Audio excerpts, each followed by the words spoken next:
নওগাঁর মান্দায় বালু বোঝাই ট্রাক্টরের ধাক্কায় আক্কাস আলী নামে এক ভ্যান চালকের মর্মান্তিক মৃত্যু হয়েছে।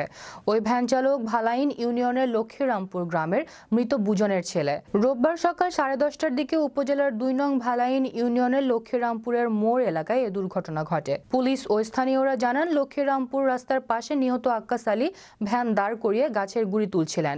এ সময়ে মহাদেবপুর হতে মান্দাগামী বেপরোয়া গতির বালু বোঝাই ট্রাক্টর নিয়ন্ত্রণ হারিয়ে ভ্যান চালককে ধাক্কা দেয়।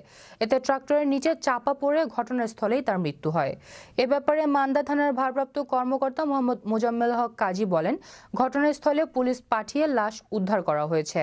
আইনি প্রক্রিয়া শেষে নিহতের মরদেহ পরিবারের কাছে হস্তান্তর করা হবে।